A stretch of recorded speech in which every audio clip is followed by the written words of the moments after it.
Hi, this is Sherry Veronica. How was it even possible to break ground? Because they started working, they started construction. How was it even possible for them in such a this is a project now, okay?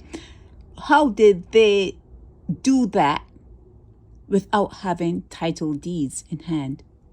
How did they even get architectural plans? How did they start? Forget breaking ground. How did they even look at that land without first saying, well, where are the title deeds? You know, we want to put a project here. Where are the deeds to make sure that we are the owners of this particular land to do what we need to do?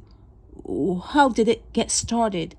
And when you see things like this show up in your paper, where people start to put projects on land that they might not own, how many other places in Barbados where someone may not be seeing what is happening, and that place has a property that is being built on it and outfitted for people to live or whatever else, and you're out of luck. In some ways you're out of luck. Well, I don't know how if you can redeem yourself after someone has done what they did and 10, 12 years past, 20 years past, because sometimes people own things and they're not around. Okay, they're paying taxes and everything's on the up and up in one area, but someone else has something that they say, oh yeah, it's fine to do it here. How often does it happen?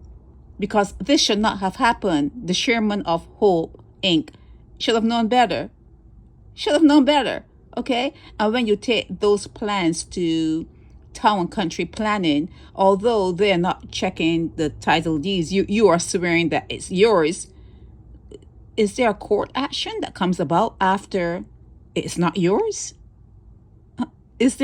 What happens when you build on some property that you're not supposed to be building on, and you may think you had the permission, but you don't really have the paperwork permission? What happens? This happens too often in Barbados, and there needs to be